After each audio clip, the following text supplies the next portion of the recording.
Please assume your seats. Assume your seats.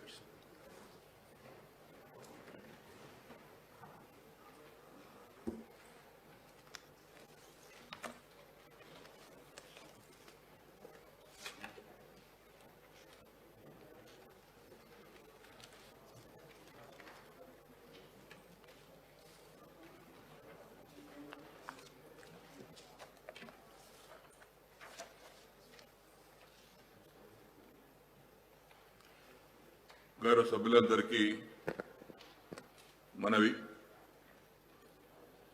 BSc నిర్ణయం ప్రకారంగా ఈ రోజు నుంచి ఒక గంట క్వశ్చన్ అవరు,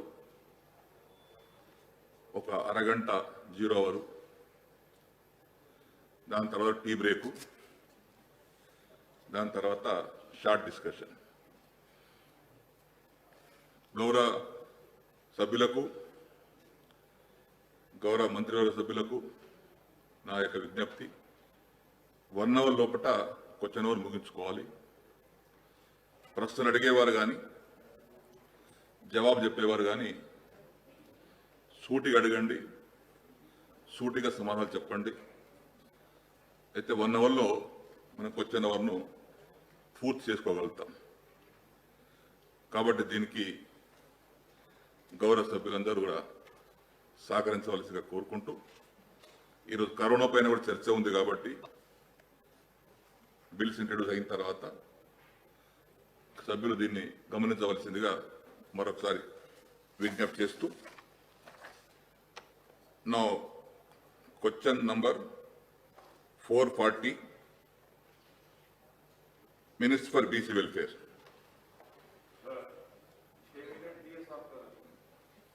कोरोना पे बात करने के लिए आपने नोट दिए, उसमें हमारी पार्टी को 6 मिनट दिए था। आजाद साहब कैसे है साहब, खैरियत साहब, थैंक यू सर बोलते खैरियत खत्म हो जाता, सीओ आरओ जितने बोले जब तक खत्म हो जाता। सर मैं 20 साल से हाउस में होता, 11 15 पॉलिटिकल पार्टीज भी रहे थे, टाइम मिलता था। सर अगर ऐसा है तो ठीक है साहब, आप लोग चला लीजिए, हम आते भी नहीं, आप लोग भी चला लीजिए। ये सही नहीं है साहब, आप इंसाफ करना चाहिए, आप इंसाफ करिए। आप बताइए, आप एक मेंबर भी रहा तो आंध्र प्रदेश असेंबली में आधा घंटा बात करते, मैं 5 मेंबर के साथ हाउस में लीड करा मेरी पार्टी, 6 मिनट क्या बोलेंगे साहब, आप बोलिए साहब, ये कोई इंसाफ नहीं है साहब। आप जानते हैं अकबर साहब, जुमला चर्चा 90 मिनट्स का है। इसमें पार्टी के हिसाब से, पार्टी के स्ट्रेंथ के हिसाब से टाइम डिसाइड करा हुआ है। उससे बढ़ के कुछ अपन ज्यादा नहीं करे, जो मेंबर्स के जो स्ट्रेंथ है उस हिसाब से करे सो है। वो जुमला 90 मिनट्स को उसको बना के आप देखिए साहब, मैं कुछ भी नहीं बोला साहब ने, आप बोलिए साहब, आप खुद सोचिए, दुनिया थम गई है, world has stopped, everything has stopped, people are dying, economy is falling, people are losing jobs, health workers are losing their lives, such an important issue where the world is at a halt. Please take us. And you want to give only 6 minutes for that? And also, मैं लड़ना नहीं चाहता था, मैं लड़ना नहीं चाहता हूँ। I don't want, सर आपका इख्तियार है, आप जो बोले वो सुनेंगे साहब। आप 6 मिनट बोले ना साहब, ठीक है साहब, 6 मिनट ही बोलेंगे, हम चले जाते हैं, लेकिन ये अच्छा नहीं है। अब आप इतना बोल रहे हैं, उसके बाद भी आप एक वक्त माइक नहीं दी, माइक भी नहीं दी साहब। मैं 5 MLA इलेक्ट हुआ हूँ, मगर ऐसा नहीं देखा था। Please cooperate. ऐसा नहीं है साहब, गंगला कमला का मैं क्वेश्चन नंबर है साहब, लेकिन ये इंपॉर्टेंट इशू है अध्यक्ष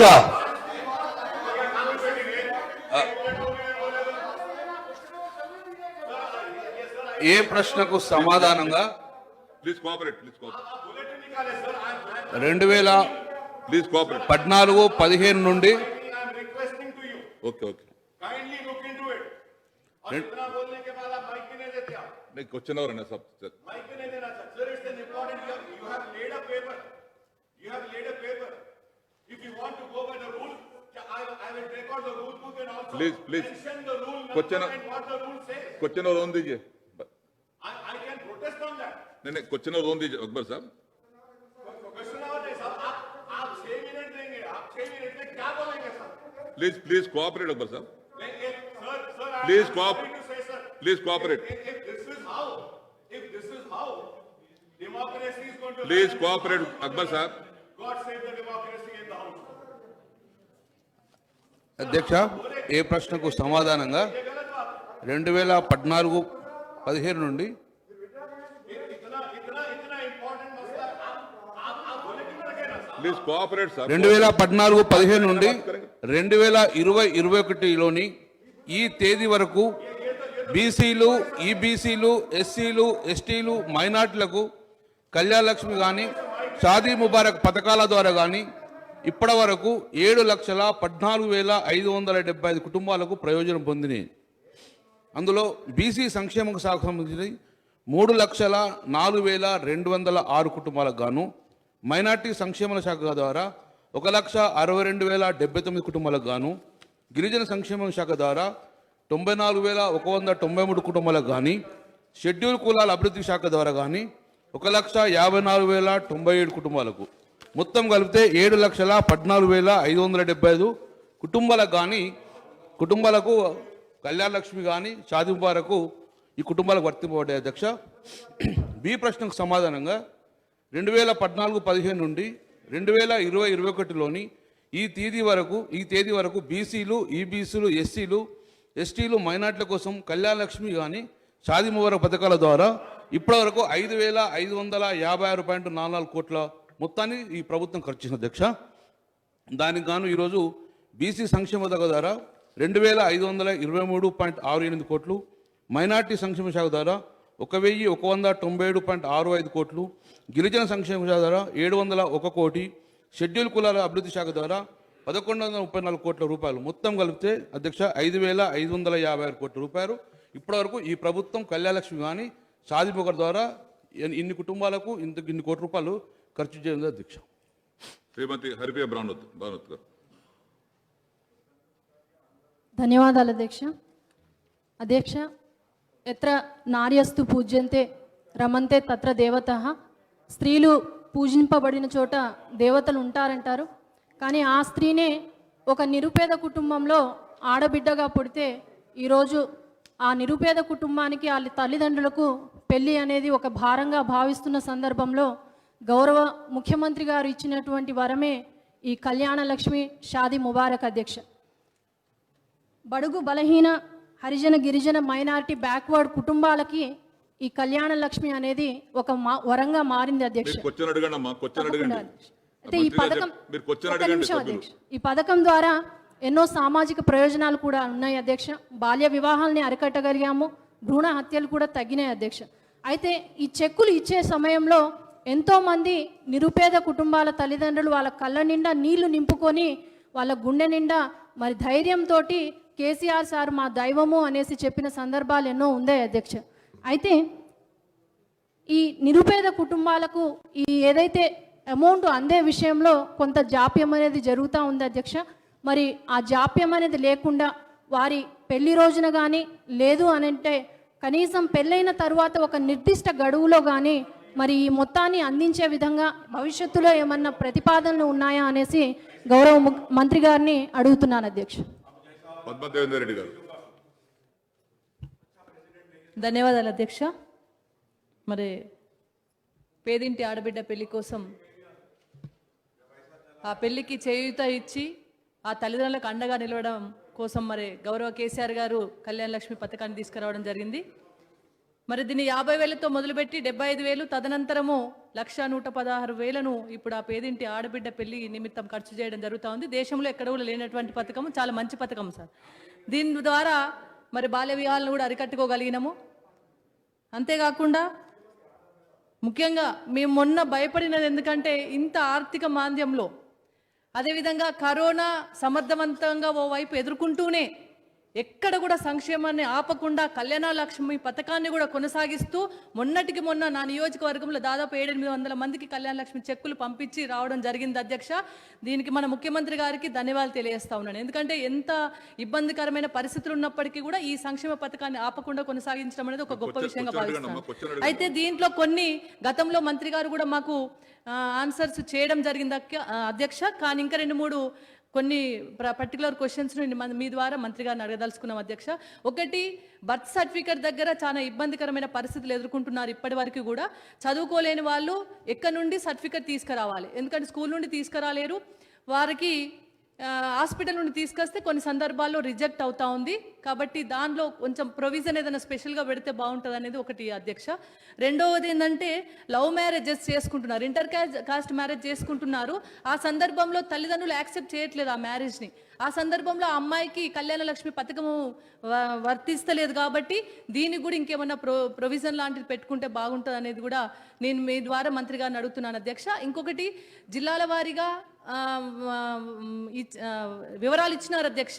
నియోజకవర్గాల వారిగా కూడా మంత్రి గారిని దయచేసి వివరాలు ఇస్తే మేము పబ్లిక్లో వెళ్ళినప్పుడు ప్రజలకు చెప్పుకొని మనం ఇంత కళ్యాణ లక్ష్మి మీద ఖర్చు చేస్తున్నామని చెప్పుకునే అవకాశం మాకు ఉంటుంది. కాబట్టి మీ ద్వారా మంత్రి గారిని ఆ వివరాలు కూడా ఇవ్వాల్సిందిగా కోరుతున్నాను అధ్యక్ష. Thank you. అజ్మీరా రేఖానగర్. ధన్యవాదాలు అధ్యక్ష. మరి ఈరోజు వాస్తవంగా మొన్న కోవిడ్లో నేను ఏజెన్సీ ప్రాంతాల్లో ఒక్కొక్క మండల్లో 300 చెక్కులు ఇస్తే చాలా సంతోషపడారు. మరి ఎందుకంటే ఒక్కొక్క ఇంట్లో 2 చెక్కులు కూడా ఇవ్వడం జరిగింది. ఆడబిడ్డల గురించి ఎవరూ ఆలోచించలేదు. గతంలో చూసాం మనం, ఎంతోమంది ఆడబిడ్డలు పుడితే తల్లిదండ్రులు బాధపడి మరి స్పెషల్గా ట్రైబల్లో అమ్మాయిల్ని అమ్ముకునే పరిస్థితి కూడా ఉండే. కానీ ఈరోజు ఈ కళ్యాణ లక్ష్మి స్కీమ్ వల్ల చాలామంది పేదరికంలో పుట్టిన ఆడబిడ్డలు కానీ తల్లిదండ్రులు చాలా సంతోషపడుతున్నారు అధ్యక్ష. మరి ఈ కళ్యాణ లక్ష్మి చెక్కులు మనం ఏదైతే ఇస్తున్నామో పెళ్లి రోజు ఇస్తే బాగుంటుంది అధ్యక్ష. ఎందుకంటే వాళ్ళు బయట నుంచి వాళ్ళ దగ్గర డబ్బు లేనప్పుడు అప్పు తీసుకొచ్చి మరి వాళ్ళు ఇచ్చే వరకు ఇంట్రెస్ట్తో కట్టడం జరుగుతుంది. అలా కాకుండా ఆ కళ్యాణ లక్ష్మి చెక్కు పెళ్లి రోజు ఇస్తే బాగుంటుందని మీ ద్వారా నేను ప్రభుత్వాన్ని, మంత్రి గారిని కోరుకుంటున్నది. ధన్యవాదాలు. రవిశంకర్.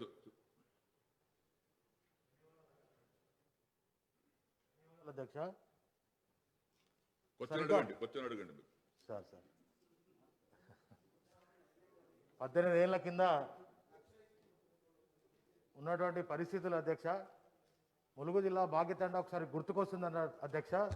ఒక మనసున్న మహోన్నత వ్యక్తి మరి పాలనా దక్షతుడైతే ఇవాళ ఉపయోగకరమైనటువంటి పథకాలు పుట్టుకొస్తాయనేటువంటిది ఈ రాష్ట్రాన్ని చూస్తే, గౌరవ ముఖ్యమంత్రి గారు కేసీఆర్ గారు చూస్తే గుర్తొస్తుంది అధ్యక్ష. అయితే కళ్యాణ లక్ష్మి ఈ యొక్క పథకము బాల్య వివాహాలు ముఖ్యంగా మా కరీంనగర్ జిల్లాలో కైలాస్ సత్యార్థి నోబెల్ శాంతి అవార్డు గ్రహీత గారు, నాటి ఎంపీ, నేటి ప్రణాళిక బోర్డు వైస్ చైర్మన్ గారు తీసుకొచ్చినప్పుడు ఈ దేశంలో ప్రపంచంలోనే బాల్య వివాహాలు లేనటువంటి రాష్ట్రం ఏదైనా ఉందంటే తెలంగాణ రాష్ట్రం గౌరవ ముఖ్యమంత్రి గారి సారథ్యంలో జరుగుతూ ఉంది అని మనం ప్రభుత్వాన్ని, గౌరవ ముఖ్యమంత్రి కల్వకుంట్ల చంద్రశేఖరరావు గారిని అభినందించడం జరిగింది అధ్యక్ష. నిజంగా ఈ యొక్క కళ్యాణ లక్ష్మి పథకం పేద బడుగు బలహీన వర్గాల్లో వెలుగులు నింపే విధంగా, వారి యొక్క జీవితాల్లో మరి బాగుపరిచే విధంగా ఉంది అధ్యక్ష. నిజంగా ఈ ఫోటో చూస్తే నాకు ఈ యొక్క 18 ఏళ్ల కింద ఉన్నటువంటి పేదింటి అమ్మాయిలకు పెళ్లిళ్ళు చేయాలనుకుంటే మరి ఆనాడు భూములు కుదబెట్టి ఇండ్లు అమ్ముకొని పెళ్లిళ్ళు చేసేటువంటి దౌర్భాగ్య పరిస్థితి ఉంది అధ్యక్ష. నిజంగా 50,000తో స్టార్ట్ అయినటువంటి ఈ కళ్యాణ లక్ష్మి పథకం ఇవాళ 1,116 తీసుకుంటున్నారు అధ్యక్ష. అదేవిధంగా మా నియోజకవర్గంలో మొన్న ఒక 10 రోజులలోనే సుమారుగా 7 కోట్ల రూపాయలను పంపిణీ చేశాం అధ్యక్ష. అదేవిధంగా గౌరవ మంత్రి గారికి సూటి ప్రశ్న ఏంటిదంటే అధ్యక్ష, ఇది ఒక నిర్ణీతమైనటువంటి గడువులోపు వీటిని ఇస్తే పేద ప్రజలకు మరి బాగుంటుంది అనేటువంటి ఉద్దేశం అధ్యక్ష. అదేవిధంగా ఈ యొక్క మా నియోజకవర్గాలుగా దీన్ని వివరాలు అందజేస్తే బాగుంటుందని చెప్పి వారికి నేను మనస్ఫూర్తిగా తెలియజేసుకుంటూ నాకు ఈ అవకాశం ఇచ్చినందుకు ధన్యవాదాలు తెలియజేస్తున్నాను. మినిస్టర్ గారు.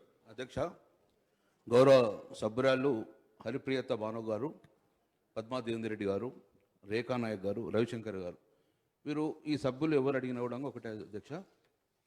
గౌరవ ముఖ్యమంత్రి గారు ఈ భారతదేశంలో ఏ ముఖ్యమంత్రి గారు కూడా ఆలోచించే విధంగా ఏ మహిళ కానీ తన బిడ్డ పెళ్లి ఘనంగా చేసుకోవాలని ఆలోచించుతుంది. ఆర్థికపరమైన ఇబ్బందులు ఉన్నప్పుడు తన బిడ్డ పెళ్లి కోసము భూమి కుదవబెట్టి అప్పుకు అప్పై మిత్తికి మిత్తే ఆ భూమి అమ్ముకున్న పరిస్థితి అధ్యక్ష. అలాంటి పరిస్థితి రావద్దు. ఏ తల్లి తన బిడ్డ పెళ్లి ఘనంగా చేసుకోవాలని చెప్పి ఈ ప్రపంచంలో ఇన్ని దేశాలున్నా, ఈ దేశంలో ఎన్ని రాష్ట్రాలున్నా ఎవరికి రాని ఆలోచన తన బిడ్డ పెళ్లికి ₹1,00,000 కళ్యాణ ₹1,00,000 ఇచ్చిన ఏకైక ముఖ్యమంత్రి కేసీఆర్ గారి ప్రపంచంలో అధ్యక్ష. అది చాలా సంతోషం. మహిళా సోదరుమణులు అలా చెప్తున్నారు అధ్యక్ష. వారు అడిగిన ప్రశ్నకు సమానంగా ప్రతి జిల్లా వైజు మేము సమాచారం ఇచ్చాం అధ్యక్ష. ఈరోజు మా దగ్గర ప్రతి కాన్స్టిట్యున్సీలో కూడా ఎంతమంది బెనిఫిషరీలకు కళ్యాణలక్ష్మి రావడం జరిగిందని ఆ డాటా కూడా ఉంది అధ్యక్ష. త్వరలోనే మీకు ప్రతి ఒక్క కాన్స్టిట్యున్సీ కూడా పంపిస్తాం అధ్యక్ష. ఇక్కడ ఇబ్బంది అధ్యక్ష. ఇంకోటి కళ్యాణలక్ష్మి చెక్కును మనము పెళ్లి మండపంలో ఇవ్వాలని చెప్పి కూడా అడిగారు అధ్యక్ష. డెఫినెట్ అధ్యక్ష, గౌరవ ముఖ్యమంత్రి సీఎం అదే ఆదేశాలు ఇచ్చడం జరిగింది. కానీ ఇంత పెద్ద స్కీమ్లో చాలా అప్లికేషన్ రావడం అధ్యక్ష. మన కింది లెవెల్లో కూడా ఎంక్వైరీస్లో కొంచెం ఆలస్యం జరుగుతుంది. ట్రాన్స్పరెన్సీ ఉండాలని చెప్పి ఆలస్యం జరుగుతుంది. కాబట్టి వెంటనే ఎప్పుడు అప్లోడ్ అయితే అప్పుడు ఇచ్చేందుకు సిద్ధంగా ఉన్నాం అధ్యక్ష. ముఖ్యంగా అధ్యక్ష, కరోనా కాబట్టి ఆర్థికపరమైన ఇబ్బంది ఉన్నా కూడా గౌరవ ముఖ్యమంత్రి క్లియర్ ఇన్స్ట్రక్షన్ జరిగింది. ఎంత ఆర్థికపరమైన ఇబ్బంది ఉండడంగా ఇలాంటి పథకాలు ఆగకూడదని చెప్పి ఈ కరోనా దాంట్లో 1,100 కోట్ల రూపాయలు ఈ కరోనా సమయంలో గౌరవ ముఖ్యమంత్రి రిలీజ్ చేసుకున్నాడు. ఈ అప్ టు డేట్ వరకు కూడా ప్రతి కాన్స్టిట్యున్సీలో కళ్యాణ లక్ష్మి కానీ షాదీముఖం ఇవ్వడం జరిగింది అధ్యక్ష. అంటే ఎంత ఆర్థికపరమైన ఇబ్బందులు ఉన్నా ఏ మహిళా సోదరునికి ఇబ్బంది కలగకూడదు, వారి బిడ్డ పెళ్లికి చేసిన అప్పులు కానీ వాళ్ళ బిడ్డ పెళ్లి ఘనంగా జరగాలని చెప్పి ఈ సమయంలో అధ్యక్ష 1,100 కోట్ల రూపాయలు ఇవ్వడం జరిగింది. గౌరవ ముఖ్యమంత్రికి ఆ ఆడబిడ్డల తరపున వారి కృతజ్ఞత తెలుసుకున్న అధ్యక్ష. ఇంకోటి గౌరవ సభ్యురాలు పద్మాదేవి గారు అధ్యక్ష, లవ్ మ్యారేజ్ చేసుకున్న అమ్మాయిలకు ఎలా అని అధ్యక్ష క్లియర్ ఇన్స్ట్రక్షన్ తల్లి పేరు మీదే చెక్ రావడం జరిగింది అధ్యక్ష. రేపు ఆమె లవ్ మ్యారేజ్ చేసుకున్నా కూడా చెక్కు మాత్రం తల్లి పేరు ఇవ్వడం జరుగుతుంది. ఒకవేళ ఆ అమ్మాయి పేరు రావాలంటే డెఫినెట్గా అధ్యక్ష మళ్ళీ గవర్నమెంట్ ముఖ్యమంత్రి గారు దృష్టి తీసుకెళ్తాము. అలాంటి అవకాశం ఉంటే అలాంటి ఇచ్చే అవకాశం ఉంటుంది అధ్యక్ష. ఇంకా ముఖ్యంగా అధ్యక్ష సాధ్యమైన వరకు చెక్కు మండపంలో ఇచ్చే అవకాశం ఉంటే చూసుకున్నాం అధ్యక్ష. ఇంకోటి బర్త్ సర్టిఫికేట్ కావాలంటే మేము ఆల్రెడీ ఆధార్ కార్డు అడుగుతున్నాం అధ్యక్ష. ఆధార్ కార్డు తోటి మేము క్లియర్గా వాళ్ళకు శాంక్షన్ చేయవచ్చు అధ్యక్ష. ఎక్కడ ఇబ్బంది ఉన్న కూడా మా ప్రభుత్వం తీసుకున్న అధ్యక్ష. ఇంత మంచి స్కీమ్లో కూడా మొన్నటి వరకు కూడా అధ్యక్ష లాస్ట్ 15 days వరకు కూడా ఉన్నాయని అప్లోడ్ చేసి చెక్లు జరిగింది. ఇది చాలా శుభపరంగా చూస్తుంది అధ్యక్ష. ముఖ్యంగా ఈ ఆడబిడ్డల పక్షాన, నిరుపేద బిడ్డల పక్షాన మా ముఖ్యమంత్రికి నేను ఒక మంత్రిగా వారి కృతజ్ఞత చేశాక మేము చెక్కులు ఇచ్చినప్పుడు ఆనంద బాష్పాలు కాలుతున్నాం. నేను కన్న తండ్రిని మా అన్నని అడిగిన డబ్బులు లేదు అధ్యక్ష. మా ముఖ్యమంత్రి ఈరోజు ఒక తోబుట్టుగా ఒక మేనమాగా అందిస్తుంది కాబట్టి ఆ అల్లలో ఆనంద భాషలు చూసి చాలా సంతృప్తి వ్యక్తం అధ్యక్ష. నేను మా ముఖ్యమంత్రికి ఈ పథకం ప్రవేశపెట్టినందుకు కృతజ్ఞత చేస్తాను అధ్యక్ష. Question number 444, Minister for Municipal Administration. అధ్యక్ష, ఏ ప్రశ్నకు సమాధానం టీ హబ్ 2015 నవంబర్లో ఏర్పాటు చేయడమైంది. గత 5 సంవత్సరాల్లో దేశంలోనే అతిపెద్ద అతి ఉత్తమ టెక్నాలజీ ఇంక్యుబేటర్గా టీ హబ్ రూపొందింది. ఈ కాల పరిమితిలో రాష్ట్రంలో స్టార్టప్ కంపెనీల సంఖ్య 400 నుంచి 2,000కు మించి 2000+ మారింది, పెరిగింది. టీ హబ్ ద్వారా 400 పైచిలకు కార్పొరేట్ కంపెనీలు కూడా కార్పొరేట్ ఇన్నోవేషన్ కార్యక్రమాన్ని కూడా చేపట్టినాయి. బి ప్రశ్నకు సమాధానం టీ హబ్ ప్రత్యక్షంగా 1,120 స్టార్టప్లకు మద్దతు ఇవ్వగా అవి 1,800 కోట్లకు పైగా నిధులను సమీకరణలను సేకరించి 25,000 పైచిలకు మంది అభ్యర్థులకు యువకులకు ఉపాధి అవకాశాలు కల్పించాయి. సి ప్రశ్నకు సమాధానం అవునండి. డి ప్రశ్నకు సమాధానం 4,000 మంది ఔత్సాహిక అంకుర పారిశ్రామికవేత్తలకు 3.5 లక్షల చదరపు అడుగుల స్థలాన్ని సమకూర్చడానికి 276 కోట్ల 22 లక్షల రూపాయలతో రాయదుర్గం ప్రాంతంలోని 3 ఎకరాల భూమిలో టీ హబ్ 2వ దశ నిర్మాణం జరుగుతూ ఉంది. ఈ సంవత్సరం చివరి నాటికి అంటే 2020 సంవత్సరం చివరి నాటికి ఇది అందుబాటులోకి వస్తుంది.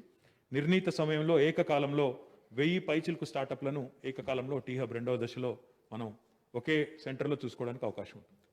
కేపీ వివేకానంద గారు. అధ్యక్ష, టీ హబ్ మన హైదరాబాద్ నగరంలో మరి సక్సెస్ అయ్యి 2వ టీ హబ్ కూడా మరి ఏర్పాటుకి ఈ సంవత్సరం చివరి నాటికి ప్రారంభోత్సవం చేసుకోవడం చాలా సంతోషం అధ్యక్ష. అయితే ఈ యొక్క పట్టణీకరణ తరుణంలో ద్వితీయ శ్రేణి నగరాలు ఏవైతే ఉన్నాయో మరి కరీంనగర్ కానీ, నిజామాబాద్ కానీ, వరంగల్ కానీ ఇలాంటి నగరాలకు కూడా అక్కడ ఉన్నటువంటి ఔత్సాహికులకి ప్రోత్సహించడానికి మరి ప్రభుత్వం ఏమైనా ఆలోచన చేస్తుందా అని నేను మీ ద్వారా గౌరవ మంత్రి గారిని మరి అడుగుతున్నాను అధ్యక్ష.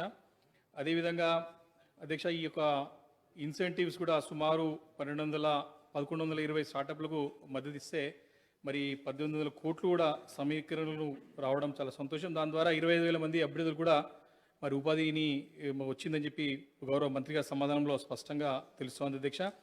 అయితే దీంట్లో కొంతమంది స్టార్టప్స్ మొదట్లో కొంచెం ఉత్సాహంతో ప్రారంభం ఇచ్చినా మధ్యలో మరి అనేక కారణాల వల్ల వాళ్ళు కొంచెం విడ్రా అయిపోయి డ్రాప్ అవ్వడం జరుగుతుంది అధ్యక్ష. అలాంటి వారిని కూడా గుర్తించి వారికి ఉన్నటువంటి ఇబ్బందులు కానీ వారికి ఎదురెత్తున్నటువంటి సమస్యలు కానివ్వండి, అన్ని విధాల అటు ఇన్సెంటివ్స్ ద్వారా కానివ్వండి, టెక్నికల్గా కూడా అవసరం అనుకుంటే ప్రపంచవ్యాప్తంగా మరి ఎన్నో కంపెనీలు, ఎన్నో ఇండస్ట్రీస్, ఎంతోమంది కూడా హైదరాబాద్ నగరం వైపు చూస్తున్నారు కాబట్టి వారికి సహాయం అందే విధంగా వారికి ఎక్కడైతే లోటుపాట్లు వస్తాయో, వాళ్ళకి ఎక్కడైతే సమస్యలు ఎదురవుతాయో, వారికి సాంకేతికంగా ఏదైనా ఇంకా గ్యాప్స్ ఉంటే వాటి ఫిలప్ చేసే విధంగా కూడా మరి మన ప్రభుత్వం పెద్ద ఎత్తున చేస్తుంది కాబట్టి వారిని ఉత్సాహపరచడానికి, ప్రోత్సహించడానికి మరి ప్రభుత్వం అని ముందుకు వస్తే కూడా ఆ మధ్యలో ఆగిపోయిన స్టార్టప్స్ కూడా ముందు తీసుకెళ్ళడానికి అవకాశం ఉంటుందని చెప్పేసి మనం చేస్తున్నాం అధ్యక్ష. అదేవిధంగా అధ్యక్ష, ఇప్పుడు సుమారు మనకి మొదటి సమాధానంలో మరి సుమారు 400 పైబడి కంపెనీలు కార్పొరేట్లో మరి వినూత్న కార్యక్రమాలు చేపట్టాయని చెప్తా ఉన్నారు. ఈ యొక్క సక్సెస్ స్టోరీస్ ఏవైతే ఉన్నాయో అధ్యక్ష, వారిని వేరియస్ అంటే అనేక ఇంజనీరింగ్ కాలేజీలు కానివ్వండి, అనేక ఇన్స్టిట్యూషన్స్ కానివ్వండి, ప్రభుత్వం సంబంధించినటువంటి కళాశాలలు కానివ్వండి, అదేవిధంగా మన పేదవారికి అంటే చాలామంది కూడా ఉత్సాహం చూపుతా ఉన్నారు అధ్యక్ష. దీనిపైన అంటే వారికి ఈ సక్సెస్ స్టోరీస్ తెలియజేసినట్టయితే వారు దాని నుండి అంటే ప్రోత్సాహం పొంది వారు కూడా ఈ రంగంలో ముందుకు రావడానికి అవకాశం ఉంటుందని చెప్పి నేను గౌరవ మంత్రి గారికి నేను మీ ద్వారా ఏం రిక్వెస్ట్ చేస్తున్నానంటే ఈ సక్సెస్ఫుల్ స్టార్టప్ స్టోరీస్ని చక్కగా ప్రచురించి అందరికీ ఎవరైతే ఈ యొక్క రంగంలో రావడానికి ఉత్సాహం చెప్తున్నారో వారికి తెలియజేసినట్టయితే వారు కూడా మరి వచ్చి సక్సెస్ అయ్యడానికి అవకాశం ఉంటుందని చెప్పి మీ ద్వారా మనవి చేసుకుంటూ అధ్యక్ష. మరి చివరిగా నంబర్ ఆఫ్ స్టార్టప్స్ ఇప్పటివరకు కూడా మరి టీ హబ్ 1లో అదేవిధంగా వివిధ రీసెంట్గా కూడా నేను న్యూస్లో చూసిన అధ్యక్ష, ప్రభుత్వ కళాశాలలు, ప్రభుత్వ పాఠశాల చదివే పిల్లలు కూడా రకరకాల చిన్నతనం నుండే మరి కోడింగ్ కానివ్వండి, డీకోడింగ్ కానివ్వండి, ఈ స్టార్టప్స్ చేయాలని అనేక రంగాల్లో చిన్నతనం నుంచి కూడా వారు ఉత్సాహం చూపుతున్నారు అధ్యక్ష. అలాంటి వారికి కూడా గుర్తించి ప్రత్యేకమైన సెల్ ఏర్పాటు చేసి ఉత్సాహం ఉన్న వారిని మనం ప్రోత్సహించినట్టయితే తప్పకుండా మనం అనుకున్న లక్ష్యం అవుతుందో నెరవేయడానికి అవకాశం ఉంటుందని చెప్పి మీ ద్వారా మంత్రి గారికి తెలియజేస్తూ అవకాశం ఇచ్చినందుకు ధన్యవాదాలు తెలియజేసుకుంటూ సెలవు తీసుకుంటారు అధ్యక్ష. Thank you. జీవన్ రెడ్డి గారు. ధన్యవాదాలు అధ్యక్ష. అధ్యక్ష, టీ హబ్ అనేది గౌరవ మంత్రివర్యులు కేటీఆర్ గారి యొక్క మానస పుత్రిక అధ్యక్ష. ఎందుకంటే టీ హబ్ను కేంద్రం అనేక సందర్భాల్లో కూడా ప్రశంసించడం జరిగింది అధ్యక్ష. అదేవిధంగా తెలంగాణ వచ్చాక ఏమొచ్చిందంటే గర్వంగా చెప్పుకునే అంశాల్లో టీ హబ్ కూడా ఒక అగ్రభాగాన ఉన్నదని చెప్పుకోవచ్చు అధ్యక్ష. ఎన్నో కొత్త ఆవిష్కరణలకు వేదిక అయినటువంటి టీ హబ్ విస్తరించే ప్రణాళికలో పురోగతి గురించి మంత్రి గారిని వివరించాల్సిందిగా తమరి ద్వారా కోరుతా ఉన్న దశ. అదేవిధంగా ఇటీవల కాలంలో కరోనా సమయంలో కూడా కొన్ని నూతన ఆవిష్కరణలు జరిగినవి. మరి వాటి గురించి సభకు తమరి ద్వారా తెలియజేయాల్సిందిగా మంత్రి గారిని కోరుతా ఉన్న అధ్యక్ష. అదేవిధంగా టీ హబ్, వి హబ్ అంటే తేడా ఏందో కూడా తెలియజేయాల్సిందిగా విజ్ఞప్తి చేస్తూ ఉన్న అధ్యక్ష. మరియు మన ఐటీ ఎగుమతుల్లో టీ హబ్ పాత్ర ఎంతవరకు ఉందో అది కూడా సభకు తమరి ద్వారా తెలియజేయాల్సిందిగా మంత్రి గారిని కోరుతా ఉన్న అధ్యక్ష. ఇటీవల కాలంలో కేంద్ర మంత్రి పీయూష్ గోయల్ గారు కూడా కొన్ని విషయాలు పేర్కొన్నారు టీ హబ్ గురించి. అనేక రాష్ట్రాలు కూడా మరి మన టీ హబ్ ద్వారా అగ్రిమెంట్ చేసుకొని ఇతర రాష్ట్రాలు కూడా ఇంప్లిమెంట్ చేస్తున్నారు, అంటే కాపీ చేయడం జరిగింది. కాబట్టి ఆ యొక్క రాష్ట్రాల యొక్క ఎక్కడైనా ఏర్పాటు చేసిన దాని గురించి కూడా తెలియజేయాల్సిందిగా విజ్ఞప్తి చేస్తున్నా అధ్యక్ష. టీ హబ్లో ఇటీవల కాలంలో మనది వ్యవసాయ ఆధారిత ప్రాంతం, ప్రధానంగా వ్యవసాయ ఆధారిత రాష్ట్రం అధ్యక్ష, తమరికి తెలుసు. మరి ఇక్కడ కొన్ని నూతన ఉత్పత్తులు కానీ టెక్నాలజీ విషయాలు ఇటీవల కాలంలో రూపొందుతున్న రైతు వేదికలు కావచ్చు, గౌరవ ముఖ్యమంత్రి కేసీఆర్ గారు వ్యవసాయం మీద అనేక నూతన ఉత్పత్తుల డిమాండ్ల అంశాలకు ఏదైనా స్టార్టప్ కంపెనీలు దాని గురించి ఏమైనా దృష్టి కేటాయించిరా, ఏమైనా స్టార్టప్ నూతనంగా వస్తూ ఉన్నాయని చెప్పి సభకు తెలియజేయాల్సిందిగా విజ్ఞప్తి చేస్తూ ఉన్న అధ్యక్ష. అదేవిధంగా సార్ 25,000 మందికి ఉద్యోగాలు వచ్చినాయి సార్, ఇంత జల్దీ చెప్పమంటే ఎట్లా? Sir okay sir, thank you sir, ధన్యవాదాలు అధ్యక్ష. సైదిరెడ్డి గారు బ్రీఫ్గా సైదిరెడ్డి గారు క్వశ్చన్ అడగండి మీరు. ఫస్ట్ టైం అధ్యక్ష, అందుకే చెప్తున్నా, ఫస్ట్ టైం కాబట్టి చెప్తున్నాను. వినపడుతుందా? ధన్యవాదాలు అధ్యక్ష. గూగుల్, మైక్రోసాఫ్ట్ లాంటి పెద్ద వాటికి సీఈఓలుగా ఇలా ఇండియన్స్ ఉన్నారు అధ్యక్ష.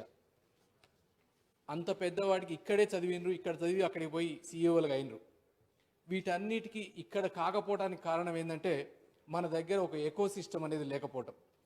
వీటన్నిటిని ఇది కావాలనే ఉద్దేశంతో ఈరోజు యువతకి ప్రతీక యువత ఆశాకిరణం మన ఐటీ మంత్రి గారు కావటం. దీంట్లో భాగంగా ఈ ఎకో సిస్టమ్ తయారు చేయాలి ఎట్లా అని మొదటి వారంలోనే ఐటీ మన ఐఎస్బికి కానీ IIITకి కానీ వెళ్ళి అందరితో మాట్లాడి ఏది చేస్తే బాగుంటుందనే ఉద్దేశంతో టీ హబ్ని క్రియేట్ చేయడం జరిగింది అధ్యక్ష. దీంట్లో భాగంగా రతన్ టాటా గారు వచ్చి ఆ రోజు ఓపెనింగ్కి వచ్చినప్పుడు దీన్ని చూసినాక చెప్పిండ్రు T Hub is the new face of India అని. అంటే రతన్ టాటా లాంటి వ్యక్తులతోటి ఇంత గొప్పగా చెప్పించబడిన ప్రాజెక్ట్ ఇది. దీంట్లో నా ప్రశ్న ఏంటంటే అధ్యక్ష, నేను మన ఐటీ మంత్రి గారితో దండుమల్కాపూర్ కూడా పోయినాం.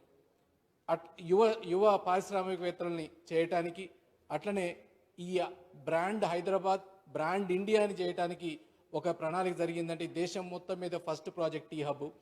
దీంట్లో రూరల్ యూత్కి కూడా అవకాశాలు పెరగడానికి, దీని ప్రాచుర్యం పెంచడానికి దీని గురించి ఎక్కువ చర్చ చేయాల్సిన అవసరం ఉంది అధ్యక్ష. ఎందుకంటే వాట్సాప్ లాంటి ఒక చిన్న యాప్ ఇలా ప్రపంచం మొత్తంలో కొన్ని లక్షల జాబ్ను క్రియేట్ చేసింది. అట్లా చేయాలంటే నాంది మనం ఎంత ఎంప్లాయ్మెంట్ ఇవ్వాలంటే అన్ని స్టార్టప్ కంపెనీలు పెరగాల. దాంట్లో భాగంగా ఇప్పటిదాకా ఎన్ని స్టార్టప్లు జరిగినాయి. అయితే ఈ స్టార్టప్లు రూరల్ బేస్డ్ వాళ్ళకి, అట్లనే మన ముఖ్యమంత్రి గారి ఆలోచన అగ్రికల్చర్ అధ్యక్ష. అయితే అగ్రి బేస్డ్ ఇన్నోవేషన్స్ కోసం స్పెషల్గా ఏదైనా చేస్తున్నారా? అట్లనే టీ హబ్ని ఫస్ట్ ఫేజ్ అయిపోయింది అధ్యక్ష, సెకండ్ ఫేజ్కి వచ్చింది. ఈ సెకండ్ ఫేజు ఎప్పుడు స్టార్ట్ అవుతుంది, ఎప్పుడు కంప్లీట్ అవుతుంది? దాంతోపాటు ఇప్పటికే చాలా వరకు మన ఉద్యోగాలు, అంటే ఈ టీ హబ్ ద్వారా వచ్చిన ఉద్యోగాలన్నీ అన్నీ కూడా సభకు చెప్పాలని మా ఐటీ మంత్రి గారిని కోరుతా ఉన్నా. ఇంకొకటి టీ బ్రిడ్జ్ అనేది కూడా, దీంట్లో టీ హబ్లో టీ బ్రిడ్జ్ అనేది కూడా ఒక కొత్తది ఉంది అధ్యక్ష. దాన్ని కూడా మన రూరల్ యూత్ అంతర్జాతీయ ప్రమాణాలతో చేసేటట్టు చేయాలని, దాని గురించి కూడా వివరించాలని ఐటీ మంత్రి గారిని కోరుతా ఉన్నది అధ్యక్ష. ధన్యవాదాలు అధ్యక్ష. మినిస్టర్ గారు.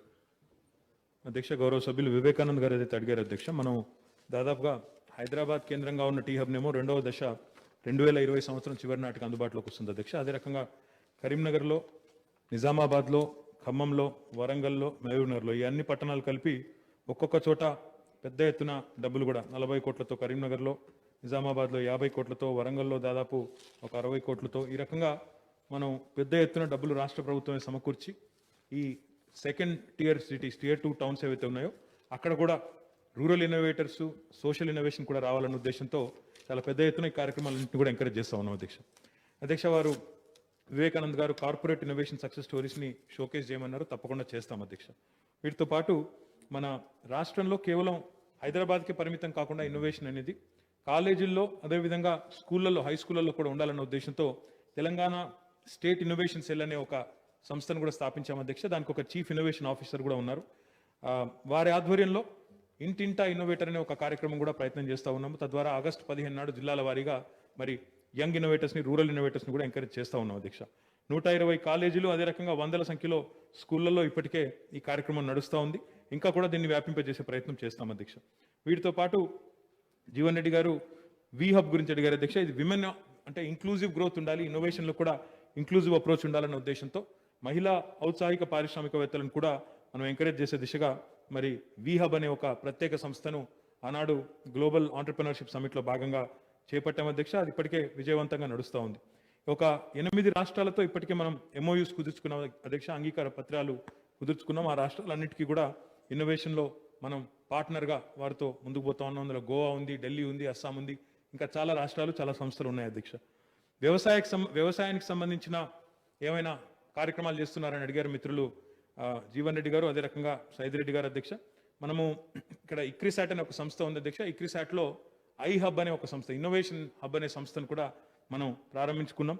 అందులో వ్యవసాయ పరిశోధనలు, అందులో టెక్నాలజీ ఏ రకంగా వాడాలి అనే ఒక ప్రయత్నం కూడా బలంగా చేస్తూ ఉన్నాం అధ్యక్ష. గౌరవ ముఖ్యమంత్రి గారు రైతు వేదికలు ఏదైతే ఎస్టాబ్లిష్ చేస్తూ ఉన్నారో ఆ రైతు వేదికల్లో కూడా రేపు ఇంటర్నెట్ కనెక్షన్ కూడా ఇచ్చి మన రైతులకు కూడా సాంకేతిక పరిజ్ఞానాన్ని అందించడం ద్వారా మెరుగైన సాగు పద్ధతులు, వారు ఎప్పుడు మనం హార్వెస్ట్ చేస్తే బాగుంటుంది, ఎప్పుడు సో చేస్తే బాగుంటుంది, ఈ రకంగా ఏ రకమైన పెస్ట్ ఇన్సిడెంట్స్ ఎక్కువ ఉంటుంది, ఇవన్నీ కూడా వారికి సమాచారాన్ని అందించే ప్రయత్నం చేస్తాం అధ్యక్ష.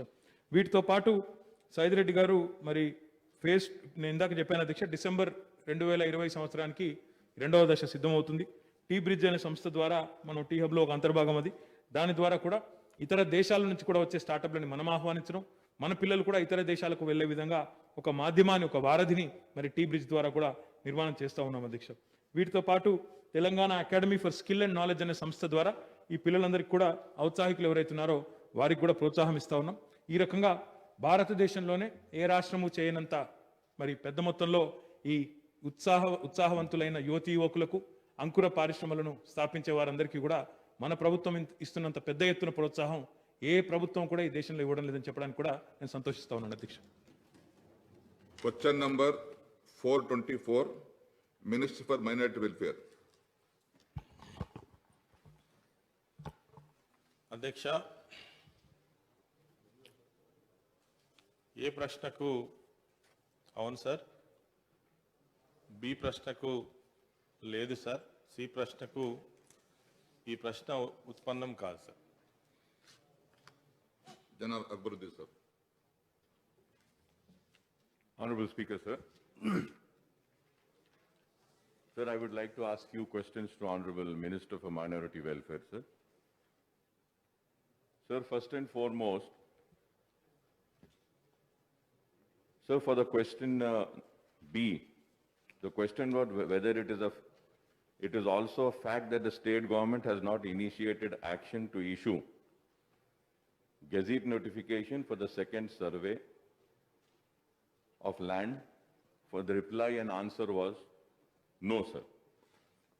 Sir, the C question is, if so, the steps taken by the government to issue Gazette notification for the second survey of Waqf lands in Telangana. Honorable Minister Saab says does not arise. Sir, why I say this, sir? I would like to just brief. So the Survey Commissioner Waqf has to conduct the survey of all Waqf properties of the state and should prepare the list and should submit the same to the government. As per the Section 5(1) of Central Waqf Act 1995. The government, after receiving the second survey report from the Survey Commissioner of Waqf, under Section 4 of 3 of Waqf Act 1995 shall forward a copy to the Waqf Board, and the Waqf Board, after receiving the survey report from the government, shall examine it and publish an official gazette. This is under Section 5 of 2, sir, of the Waqf Act 1995.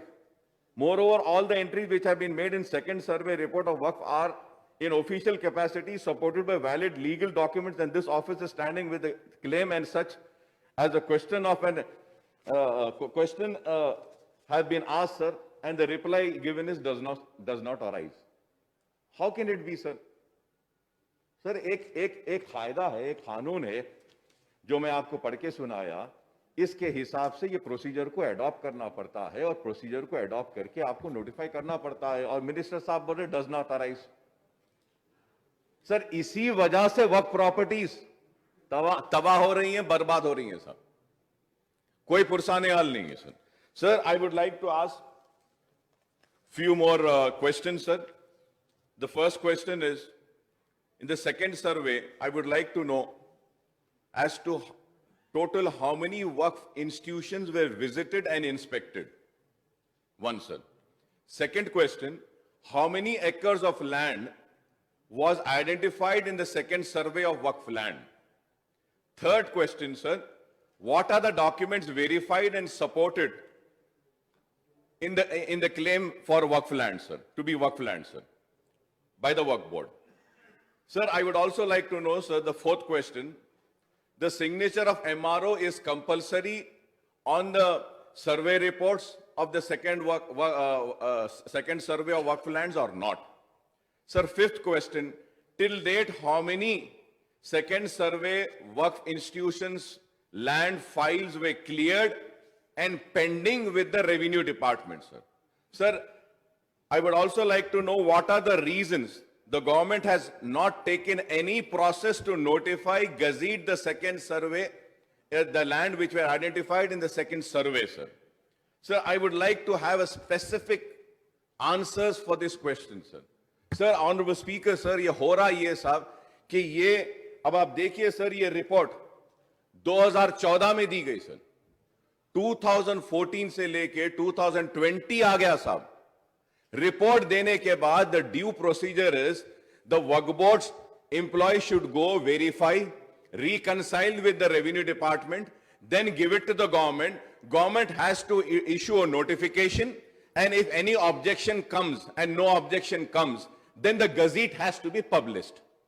Once the gazette is published, there is a specific time period where anyone can go and challenge. If the gazette is not challenged in a specific period of time, then it cannot be challenged again. अब हो रहा ये साहब, ये लोग ये process नहीं कर रहे हैं, गजीट नहीं छाप रहे हैं. सेकेंड सर्वे में वक्फ लैंड होने के बावजूद भी legally we cannot fight the battle, we are losing the battle and we losing the land. Sir, तो ये इसलिए मैं आपसे रिक्वेस्ट करूंगा स्पीकर साहब, मिनिस्टर साहब को बोलिए स्पेसिफिक आंसर्स दीजिए और इस पे जो भी कार्रवाई करना है जल्दी करिए, वक्फ लैंड को बचाइए. मुमताजा से बात करेंगे मिनिस्टर గారు. సార్, గౌరవ సభ్యులు అక్బరుద్దీన్ ఓవైసీ గారు ప్రత్యేకంగా 3-4 వక్స్ ల్యాండ్స్కి సంబంధించినటువంటి క్వశ్చన్స్ అడగడం జరిగింది. సార్, ఈ వక్స్ భూములకు సంబంధించి ఖచ్చితంగా ప్రభుత్వం చిత్తశుద్ధితో పనిచేస్తూ ఉంది. ఎందుకంటే తెలంగాణ ప్రభుత్వం మొట్టమొదటిగా చెప్పాలంటే సెక్యులర్ ప్రభుత్వం. అన్ని వర్గాలను, అన్ని మతాలను, అన్ని కులాలను గౌరవించి అన్ని వర్గాల యొక్క ఆస్తుల పరిరక్షించేటువంటి బాధ్యతతో కూడుకున్నటువంటి ప్రభుత్వం తెలంగాణ రాష్ట్ర ప్రభుత్వం. దీనిలో సార్, ఈ వక్స్ భూములకు సంబంధించి ఈ సర్వే చేయడానికి సర్వే కమిషన్ ఆఫ్ వక్ఫ్ ప్రారంభించిన తర్వాత సర్వే కమిషన్ ఆఫ్ వక్ఫ్గా మార్పు చేసినటువంటి దాని తర్వాత వక్ఫ్ యాక్ట్ ఎప్పుడైతే 1954 ప్రకారము ఈ సర్వే 1962లో మొదలుపెట్టడం జరిగింది సార్. తర్వాత 1973 వరకు ఈ సర్వే పూర్తి చేసుకొని అప్పటికే 3929 ప్రాంతాలలో 77,539 ఎకరాల వక్ఫ్ ప్రాపర్టీస్ భూములు ఉన్నట్టుగా గుర్తించడం జరిగింది సార్. ఈ భూమిని సర్వే చేసి 1982 నుంచి 2002 వరకు గెజిట్ నోటిఫికేషన్ కూడా ఇవ్వడం జరిగింది సార్. తర్వాత ఇది ఫస్ట్ సర్వే. సెకండ్ సర్వే వచ్చేసరికి 2001లో రాష్ట్ర ప్రభుత్వం రెండవసారి సర్వే చేయించమని సర్వే కమిషన్ ఆఫ్ వక్ఫ్స్ కోరగా వీళ్ళు సర్వే పూర్తి స్థాయిలో జరిపించి ఈ సర్వే రిపోర్ట్ను 2016లో గౌరవ సభ్యులు చెప్పినట్టుగా పూర్తి చేసి సబ్మిట్ చేయడం జరిగింది సార్. దీంట్లో ఈ ప్రాపర్టీస్ ఏవైతే రెండో సర్వేలో గుర్తించినటువంటి ప్రాపర్టీస్ ఏవైతే ఉన్నాయో 13,610 ప్రాంతాలలో ఆస్తులు ఉన్నట్టుగా గుర్తించి 3,072 ఎకరాల భూములు ఉన్నట్టుగా గుర్తించడం జరిగింది సార్. అయితే దీంట్లో ఈ సర్వే కమిషన్ ఆఫ్ వక్ఫ్ ప్రభుత్వానికి రిపోర్టు చేశారు. ప్రభుత్వము ఈ వక్ఫ్ బోర్డుకు సంబంధించినటువంటి వెరిఫికేషన్ చేయించి పంపమని చెప్పి కోరడం జరిగింది సార్.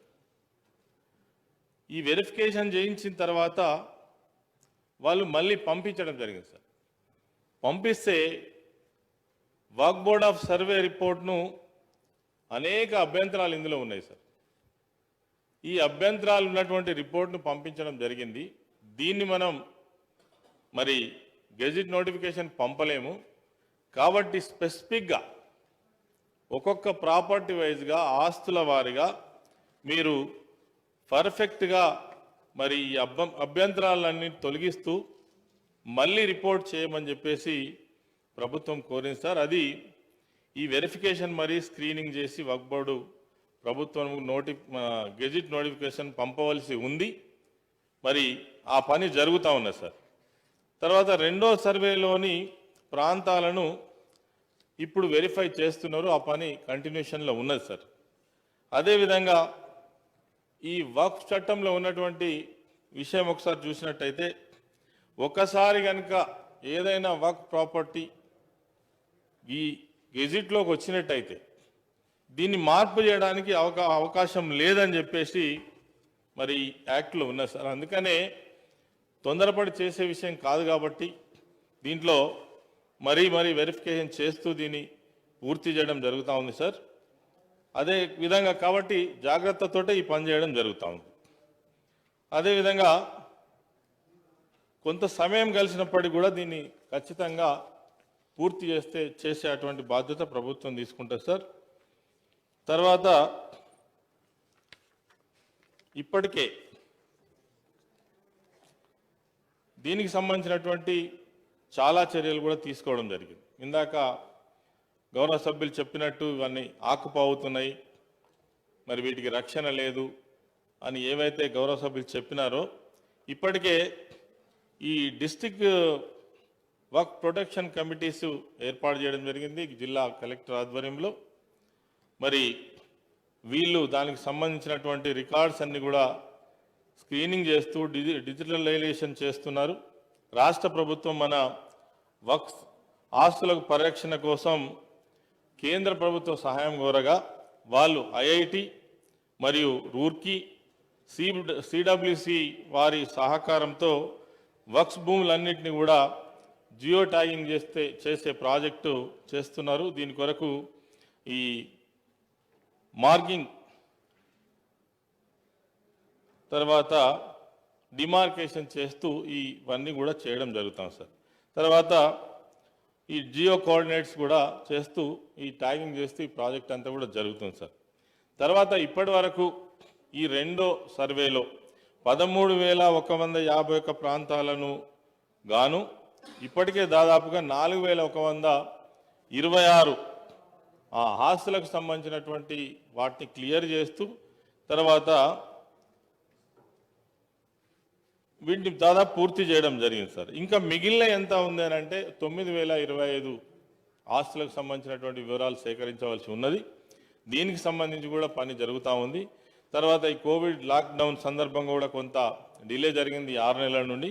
మరి దీనికి సంబంధించి తప్పకుండా మరి తక్కువ సమయంలో ఈ సర్వే పనులను కూడా పూర్తి చేసి మరి ఏవైతే వక్ఫ్ ప్రాపర్టీస్ ఉన్నాయో వాటిని పూర్తి స్థాయిలో క్లియర్ చేసి మళ్ళీ ఎవరికి కూడా ఇందులో తావు లేకుండా ఎటువంటి అక్రమాలకు తర్వాత ఈ ల్యాండ్ గ్రాబింగ్స్కు అవకాశం లేకుండా ప్రభుత్వం పూర్తి స్థాయిలో బాధ్యత తీసుకొని దీన్ని సకాలంలో పూర్తి చేస్తామని గౌరవ సభ్యులకు తెలియజేస్తాం.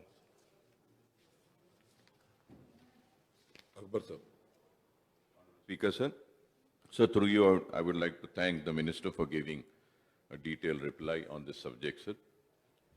Sir, he has given the details as to how many properties or of the institutions of Waqf identified in the second survey. And this, the work has started, he said, on 426, 925 is remaining. Sir, through you, I would like to request the Honorable Minister Saab to please kindly spell out a specific time for completion of this entire process of issuing the gazette. This is very important, sir. The reason I'm saying this, sir, this has been pending from 2016, sir. Sir, I go by what the Honorable Minister Saab had said on the floor, okay, 426 properties have been, the process has been completed. But as far as my knowledge goes, sir, no, sir, nothing as such has happened.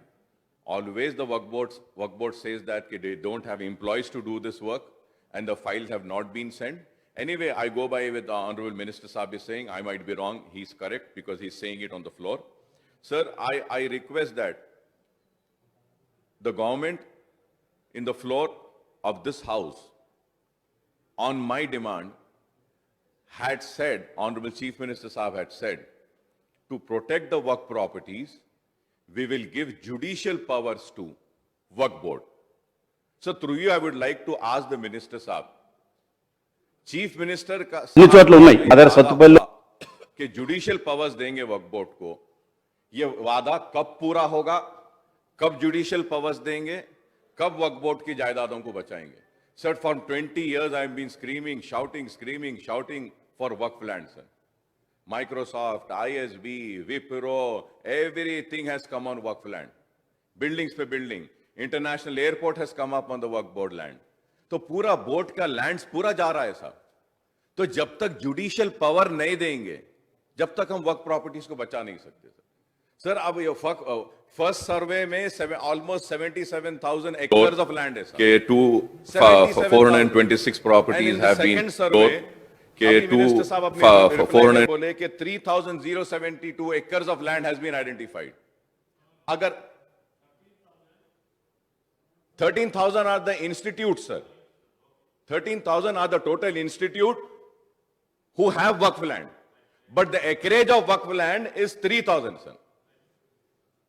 3,000. Sir, अगर gazette नहीं आया तो ये 3,000 भी चले जाएंगे. 77,000. Sir, through you, I would like to request the Honorable Minister Saab to kindly call for a meeting, sir. ये बड़ा vast subject है, sir. Call for a meeting. Let us sit together and see what is the encroachment. Who are the encroachers? And let us sit together and identify and see how best we can protect the Waqf land. We need to protect the Waqf land, sir. Sir, recently an article came in the newspaper. 1 lakh crore के सब, I would say not 1 lakh crore, sir. 10 lakh crore के वक्फ की जायदादें जो तबाह बर्बाद हो रही हैं, sir. Sir, through you I request, sir, honourable minister साहब को कि प्लीज बुलाइए और जुडिशियल पावर वक्फ बोर्ड को जो देंगे बोले थे वो प्लीज इमीडिएटली वो दीजिए, sir. Thank you, sir. Minister गाరు.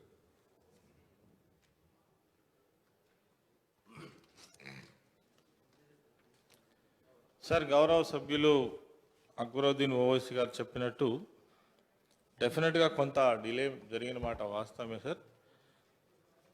దీన్ని తప్పకుండా సకాలంలో పూర్తి చేసేటువంటి ప్రయత్నం చేస్తాం. వారు కోరినట్టుగా వెంటనే ఒక మీటింగ్ కాల్ఫర్ చేస్తాం.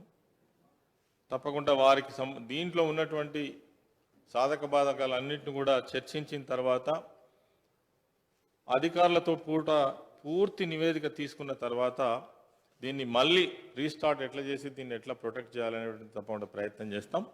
తర్వాత మీరు ఈ జ్యుడిషియల్ పవర్ కూడా ఈ వక్ఫ్ మన కమిటీకి ఇవ్వాలనేది వంటిది కూడా కోరడం జరిగింది. తప్పకుండా ఇది మరి ముఖ్యమంత్రి గారితో ఒకసారి చర్చించిన తర్వాత ఆఫ్టర్ మీటింగ్ మనం ఒక మీటింగ్ పెట్టుకున్న తర్వాత ముఖ్యమంత్రి గారు నోటీస్ తీసుకువెళ్ళిన తర్వాత మరి దీంట్లో ఉన్నటువంటి ఏవైనా మరి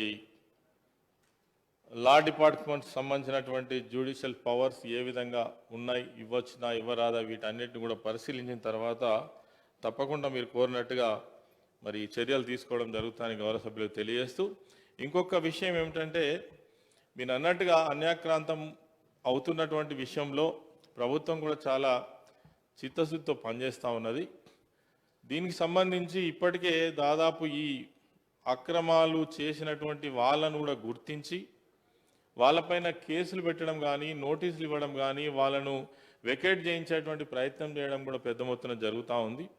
మరి వీటికి సంబంధించి కూడా అక్కడ ఉన్నటువంటి జిల్లా కలెక్టర్స్ కావచ్చు, సిఇఓ కావచ్చు, ఎప్పటికప్పుడు మానిటర్ చేస్తున్నారు. మా దగ్గర కూడా చాలామంది దాదాపు వేల సంఖ్యలోనే వీళ్ళను గుర్తించిన సంఘటనలు ఉన్నాయి. తర్వాత నోటీసులు ఇచ్చిన చాలామంది ఉన్నారు వేల సంఖ్యలో. తర్వాత ఖాళీ చేయించడం కోసం కూడా మరి ఎవిక్షన్ ఆర్డర్స్ ఇచ్చినటువంటి వాళ్ళు కూడా చాలామంది ఉన్నారు. వీటన్నిటిని కూడా తప్పకుండా ఒక ప్రత్యేకమైనటువంటి సమావేశం ఏర్పాటు చేసి ఈ ల్యాండ్స్ను కాపాడాల్సినటువంటి బాధ్యత ప్రభుత్వం పైన ఉన్నది. తప్పకుండా మీ అందరి సహకారం కూడా, సలహాలు కూడా, సూచనలు కూడా నెక్స్ట్ మీటింగ్లో మీరు ఇచ్చినట్టయితే ఆ ప్రకారంగా వెళ్దామని చెప్పేసి గౌరవ సభ్యులకు తెలియజేస్తా ఉన్నాను. Thank you sir. Now, hereafter single supplementary. Question number 443, Municipal Roads and Buildings. అధ్యక్ష, ఏ ప్రశ్నకు సమాధానం రాష్ట్ర రోడ్ల విభాగం కింద పగుళ్ళు ఏర్పడడం, రోడ్డు కొట్టుకుపోవడం, ఉపరితలం దెబ్బతినడం ద్వారా 1675.76 కిలోమీటర్ల పొడవును వర్తింపజేస్తూ 664 రోడ్ల భాగాలు దెబ్బతిన్నాయి. రోడ్డు మీద గుంటలు పోవడం, అప్రోచ్ కోతకు గురవడం, బాడీ వాల్ దెబ్బతినడం వల్ల 187 కల్వర్ట్లు, కాలిబాటలు దెబ్బతిన్నాయి. ఒక వంతెన దెబ్బతిన్నది.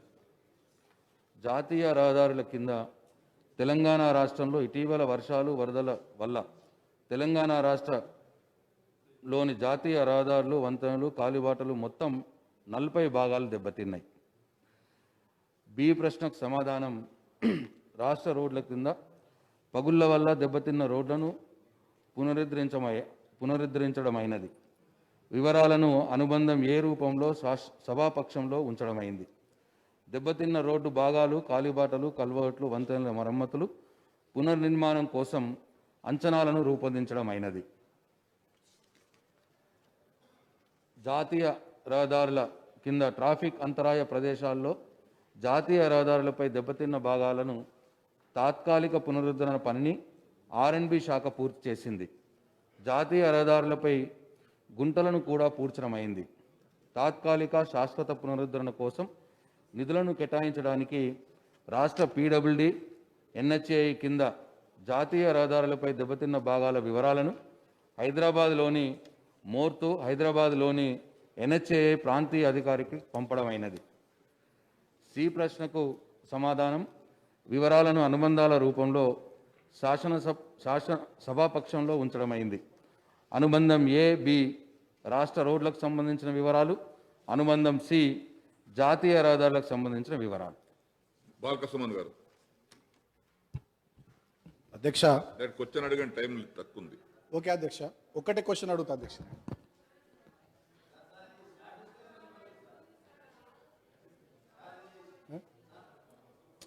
ప్లీజ్ మాట్లాడండి సార్. గౌరవ మంత్రి గారి సమాధానంలో పెద్ద ఎత్తున విస్తారంగా వర్షాలు కురవడం వల్ల రాష్ట్ర వ్యాప్తంగా కొన్ని రోడ్లు, కల్వర్ట్లు, లోయర్ లెవెల్లో ఉన్నటువంటి కాజ్వేలు దెబ్బతిన్న మాట వాస్తవం అని చెప్పి వారు చెప్పినారు అధ్యక్ష. ముఖ్యంగా మా దగ్గర అధ్యక్ష రాష్ట్ర వ్యాప్తంగా అటువంటి పరిస్థితి ఉంది. ముఖ్యంగా మా దగ్గర మంచిర్యాల జిల్లాలో అధ్యక్ష విస్తారంగా వర్షాలు ఈసారి పెద్ద ఎత్తున కురిసినాయి. ఎక్సెస్ రెయిన్ఫాల్ మా జిల్లాలో, మంచిర్యాల జిల్లాలో పడ్డది అధ్యక్ష. నా నియోజకవర్గంలో, చెన్నూరు నియోజకవర్గంలో అధ్యక్ష తుంతుంగ వాగు అనేటువంటి ఒక వాగు ఉంటుంది అధ్యక్ష. అక్కడ లో లెవెల్లో ఒక బ్రిడ్జ్ ఉండడం వల్ల అటువైపు ఒక 8 గ్రామాలు ఉంటాయి అధ్యక్ష. ఏదులబంధం, సిర్స, ఆల్గాం, పుల్లగామ, అదేవిధంగా రొయ్యలపల్లి, జనగామ, సూపాక, వెంచపల్లి. ఆల్మోస్ట్ ఆల్ ఒక 7 days అధ్యక్ష అటువైపు వాళ్ళు ఇటు పారిపల్లి వైపు, చెన్నూరు వైపు రాలేనటువంటి పరిస్థితి వచ్చింది అధ్యక్ష. ఇదంతా టీవీలలో, పేపర్లలో కూడా వచ్చింది. ఒక గర్భిణిని కూడా ట్రాక్టర్లో లో లెవెల్ కాజ్వే నుండి ఇటు తీసుకొచ్చేటటువంటి పరిస్థితి కూడా అక్కడ ఉంది. మేము ఫీల్డ్ కూడా పోయి చూసి వచ్చినాం అధ్యక్ష. సో నేను ఇటువంటిది కేవలం నా నియోజకవర్గంలోనే కాదు, ఇంకా కొన్ని నియోజకవర్గాలు ఉన్నాయి అధ్యక్ష. ముఖ్యంగా మా భీమారం దాటిన తర్వాత చెన్నూరు పోయే దగ్గర, జోడువాగుల దగ్గర కొంత డ్యామేజ్ అయింది. అదేవిధంగా చెన్నూరు, బెల్లంపల్లి 2 నియోజకవర్గాల మధ్యలో నీల్వాయి వాగు ఉంటుంది అధ్యక్ష. దానిపైన కూడా 8.5 కోట్లతోని ఆర్ఎండ్బి డిపార్ట్మెంట్ వాళ్ళు ఒక పెద్ద బ్రిడ్జ్ కట్టినారు అధ్యక్ష. కానీ దానికి అటువైపు ఇటువైపు లింక్స్ వదిలేసినారు అధ్యక్ష. అప్రోచ్ రోడ్లు వదిలేసేసరికి దానిపై నుండి కూడా రాకపోక లేకపోవడం వల్ల వేమనపల్లి మండల ప్రజలు కూడా ఈ వర్షాల వల్ల ఇటెవరు కూడా రాలేనటువంటి పరిస్థితి చెన్నూరు వైపు వచ్చింది అధ్యక్ష. సో ఇట్లా రాష్ట్ర వ్యాప్తంగా చాలా చోట్ల ఉంది.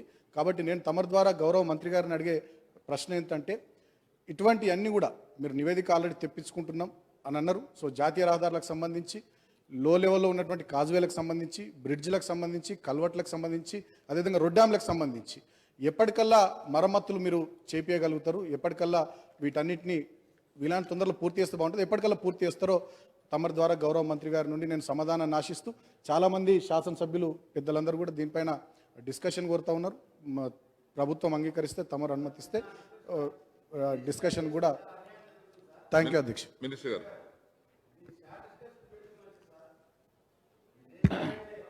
అధ్యక్ష, గౌరవ సభ్యులు బాలకృష్ణ గారు ఈ ప్రశ్నలో భాగంగా వారు నియోజకవర్గం గురించి అడిగినారు. అది చెప్తాను అధ్యక్ష. దానికంటే మొదలు అధ్యక్ష, ఈ స్టేట్ రోడ్స్ విషయానికి వస్తే మొత్తం 27,521 కిలోమీటర్ల రోడ్లు ఉన్నాయి. మొన్న వర్షాల వల్ల నిజంగానే ఇబ్బంది జరిగింది. దాంట్లో ఒక 1675 కిలోమీటర్ల పొడవు గల రోడ్లలో 664 స్ట్రెచ్లు దెబ్బతిన్నాయి అధ్యక్ష రోడ్లు. అట్లనే 165 కల్వర్ట్లు, 22 కాజ్వేలు, ఒక బ్రిడ్జు ఈ వర్షాల వల్ల దెబ్బతిన్నాయి. అయితే అక్కడ టెంపరీగా ఇమీడియట్గా రాకపోకలకు అంతరాయం జరుగుతున్నదన్న దగ్గర ఇమీడియట్గా రీస్టోర్ చేసినాం అధ్యక్ష. 1,23,00,000 రూపాయలతోటి అప్పుడు ఆ వర్షాలు పడ్డప్పుడే ఇమీడియట్గా అంటే రాకపోకలు సాగే విధంగా చేసుకున్నాం అధ్యక్ష. కానీ రోడ్లు దెబ్బతిన్న మాట వాస్తవమే. అయితే ఇవన్నిటికీ స్టేట్ రోడ్ విషయంలో ఇప్పుడు దెబ్బతిన్న దాంట్లో అంచనాలు అన్నీ కూడా తెప్పించుకున్నాం అధ్యక్ష. మా డిపార్ట్మెంట్ వారు ఇవన్నిటికి కూడా బాగు చేయడానికి 224 కోట్ల రూపాయలు అవసరం వస్తుందని చెప్పి మా డిపార్ట్మెంట్ వారు ప్రపోజల్స్ ఇచ్చి ఉన్నారు అధ్యక్ష.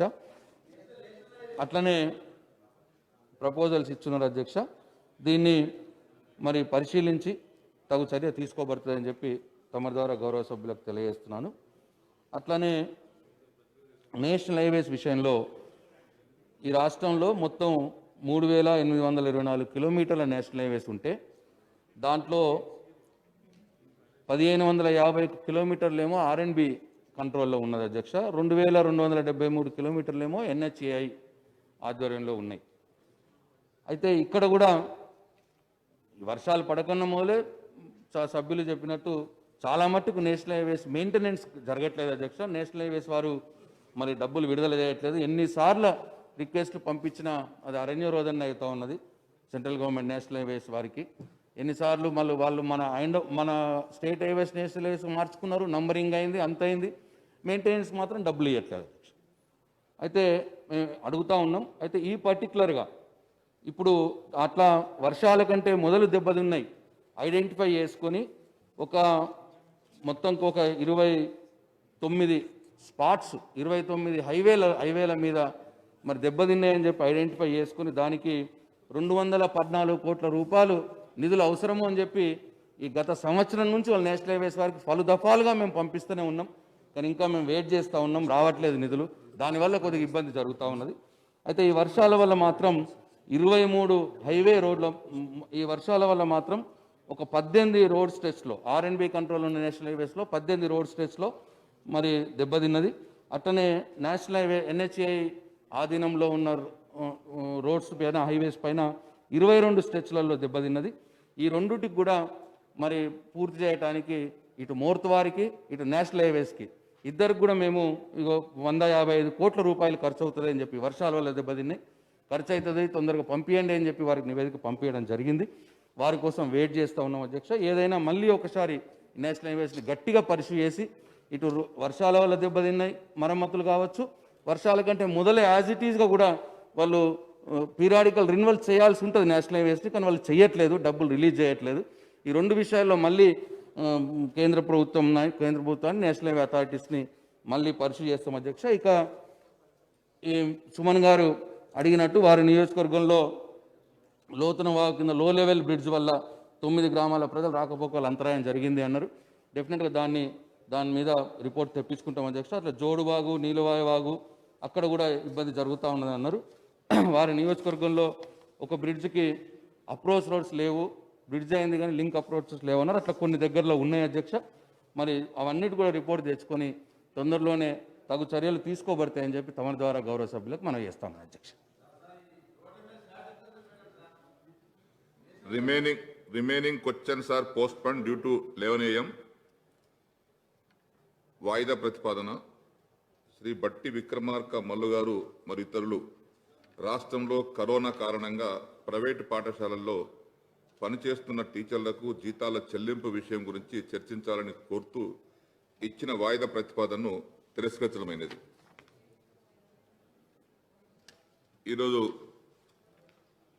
రాష్ట్ర మంత్రివర్యులు కార్మిక శాఖ చామకూరు మల్లారెడ్డి గారి యొక్క జన్మదిన సందర్భంలో వారికి నా తరపున సభ తరపున హృదయపూర్వక శుభాకాంక్షలు.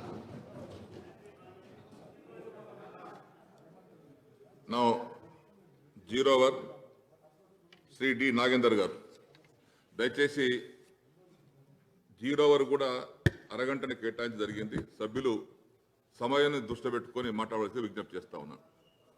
అధ్యక్ష, ఈ యొక్క question related to the honourable minister for municipal administration ఐటీకి సంబంధించింది అధ్యక్ష. ఇది మున్సిపల్ అడ్మినిస్ట్రేషన్ మినిస్టర్ గారికి సంబంధించినటువంటి ఇష్యూ అధ్యక్ష. ఈ హైదరాబాద్ సిటీలో చాలా ప్రాంతాలలో స్పెషల్లీ స్లమ్ ఏరియాస్లో గతంలో ఇచ్చినటువంటి ఎల్ఆర్ఎస్ ద్వారా డబ్బులు కట్టిన వాళ్ళు చాలామంది ఉన్నారు. ఫర్ ఎగ్జాంపుల్ మా దగ్గర గాయత్రి హిల్స్ అని మన వెంకటగిరి పక్కకే ఉంది. అదేవిధంగా ఎన్బిటి నగర్ అని ఒక పెద్ద స్లమ్, వీళ్ళంతా కూడా స్లమ్లో గతంలో డబ్బులు కట్టారు. కానీ ఇక్కడ చిన్న కాంట్రడిక్షన్ ఉంది అధ్యక్ష. నేను గౌరవ మంత్రి గారిని తమరి ద్వారా రిక్వెస్ట్ చేసేది ఏంటంటే, వెంకటగిరిలో 3,000 రూపాయల చొప్పున అప్పట్లో కట్టించుకున్నారు.